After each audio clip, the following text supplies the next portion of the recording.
मुख्यमंत्री ग्रामसडक योजनेअंतर्गत लाखोले तामसी बंदर रस्त्याचे लोकार्पण, विकास कामांना गती देण्याचा निर्धार। नमस्कार, आपण पाहताय न्यूज कट्टा एक्सप्रेस। रायगड जिल्ह्यातील पेन तालुक्यात मुख्यमंत्री ग्रामसडक योजनेअंतर्गत लाखोले ते तामसी बंदर या रस्त्याच्या लोकार्पणाचा सोहळा उत्साहात पार पडला।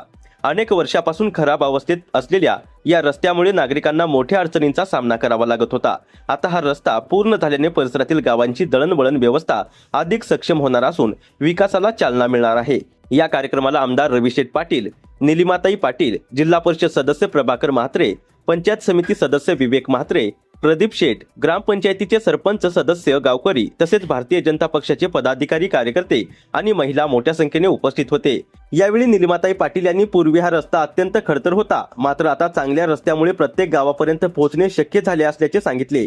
तर आमदार रविशेठ पाटील यांनी गावकऱ्यांनी गटातटात न करता एकजुटीने विकास कामांना साथ द्यावी, रस्ते, पाणी आणि इतर मूलभूत सुविधा प्रत्येक नागरिकांपर्यंत पोहोचण्यासाठी सर्वांनी एकत्र काम करण्याचे आवाहन केले। लोकप्रिय आमदार आपले रवी पाटील साहेब, त्याचप्रमाणे इथे उपस्थित असलेले या जिल्हा परिषद मतदारसंघातून ज्यांना तुम्ही भरघोस मताने निवडून दिलं ते आमचे हरिओम भाऊ, इथे उपस्थित असलेले आमचे प्रदीप म्हात्रे, विवेक म्हात्रे, श्रीकांत सर, सगळ्यांचीच नावं घ्यावी लागतील। संदेश भाई आहे, प्रदीप भाऊ आहेत, आमचे गावडे सर आहेत, तसंच आमच्या बाजार समितीच्या माजी सभापती जयप्रभाताई आहेत, तिथे उपस्थित असलेले भाई मोहन पाटील असतील, धैर्यशील पाटील असतील, रवी पाटील साहेब असतील, प्रत्येकाच्या पावलावर पाऊल टाकून काम केलेलं आहे। असे इथे उपस्थित असलेली सगळीच बंधू आणि भगिनींनो, आज खरंच खूप आनंदाचा दिवस आहे प्रफुल्ल भाई, कारण बरेच वर्ष हा प्रलंबित झालेला प्रश्न आहे की जो आज ज्याच्या उद्घाटनासाठी आपण आज इथे उपस्थित झालेलो आहोत। कारण मला आठवतंय माझ्या मते MMRD मधून आपण भराव केला होता, त्यावेळेला मी बांधकाम सभापती होते, धैर्यशील पाटलांच्या माध्यमातून आपण तो भराव पहिल्यांदा चालू केला। त्याच्या आधी बरेचदा खासदार रामशेठ ठाकूर साहेब असतील, भाई मोहन पाटील साहेब असतील, यांनी सुद्धा थोडा करत, कारण मोठा रस्ता होता, भराव झाला। नंतर लगेच अण्णांनी आपल्या त्याच्यावरती चांगलं डांबरीकरण आज आपल्याला पाहायला मिळतं आहे।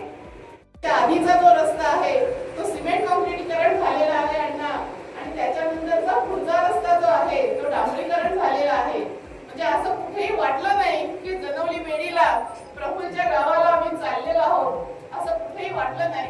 इतकी चांगली सुधारणा भारतीय जनता पक्षाच्या माध्यमातून आज इथे झालेली आपण सारेजण सांगतो आहोत। आणि मला खात्री आहे की आतापर्यंतचा विकास तो कुठलाही असेल, समाज मंदिर असेल, रस्ते असतील, छोटे रस्ते असतील, लाईट असेल, ह्या सगळ्या सुविधा आहेत ज्या रवी पाटील साहेब असतील, त्याच्या धैर्यशील पाटील साहेब असतील, या दोघांच्या माध्यमातूनच या भागामध्ये झालेला आपण पाहतो आहोत।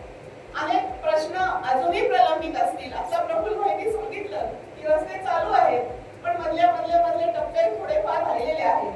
पण मंडळी, मी तुम्हाला आश्वासित करते की आज आपण सारेच जण भारतीय जनता पक्षाच्या सोबत आहोत आणि आपल्या पाठीशी देशाचे पंतप्रधान नरेंद्र मोदी साहेब आहेत आणि या राज्याचे मुख्यमंत्री देवेंद्र फडणवीस साहेब आहेत, आणि त्यांच्या नेतृत्वाखाली आपण आज सारे जण रायगड जिल्ह्यामध्ये काम करत आहोत। त्यामुळे विकासाच्या आज आपल्या रवी पाटील साहेब आमदार आहेत, धैर्यशील पाटील जिल्ह्याचे अध्यक्ष आहेत, खासदार आहेत, या साऱ्यांच्या माध्यमातून राहिलेली कामं सुद्धा आपण लवकरात लवकर पूर्ण करू याची मला खात्री आहे। या भागात येत आहे आणि प्रत्येक घरटीत माणसाची मदत करते।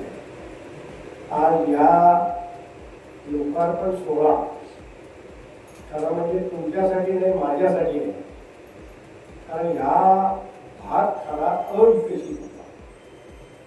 या भागाला रस्ता नव्हता, जर पाण्याची सोय नव्हती, काही परिस्थिती चांगली नव्हती। परंतु आता बघितल्यानंतर माझ्यासारख्या छोट्या कार्यकर्त्याला अभिमान वाटतोय की या ठिकाणी या परिसराला एक रस्त्याच्या नावाने का होत नाही, परंतु या भागाला दिशा मिळेल.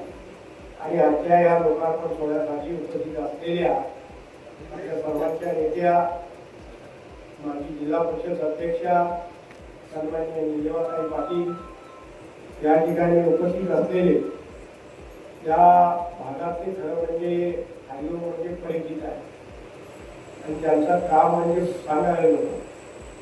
हरिओम म्हात्रे, या ठिकाणी उपस्थित असलेले श्रीकांत पाटील, विवेक पाटील, या ठिकाणी प्रदीप म्हात्रे, वाशी सरपंच आणि सर्वांची नावं घेण्यासोबत इथे राहणारे लाखो सर्व जिल्ह्याचे कार्यकर्ते, मित्रांनो, भगिनींनो, पत्रकार, आपल्याला या ठिकाणी सांगितलं पाहिजे की या ठिकाणी हा रस्ता होत असताना बऱ्याच अडचणी, त्या आपल्या लोकांना खरं म्हणजे रस्ते पाहिजे, पण रस्त्यासाठी अडचणी पण पुष्कळ आहेत आणि त्या अडचणी सोडवता आणखी 5 वर्ष जायची अशी परिस्थिती आपल्या ह्या भागातली आहे. या संपूर्ण भागाला खरं म्हणजे रस्ता आणताना तो म्हणते माझी शेतात जाऊ नको, तो म्हणते माझी शेतात जाऊ नको, तो म्हणते तिकडून घ्या, हा म्हणते इकडून घ्या, म्हणजे रस्ता तरी कसा व्हायचा आणि कसं तरी मूळचं स्वरूप या ठिकाणी लागला. खरं म्हणजे बहिणीनं हे आपलं देऊन कुठं आहे गोरक्षणाचा खरं म्हणजे हा भागाला वरद असताय आणि म्हणून हा रस्ता 15 पर्यंत पोहोचू शकला.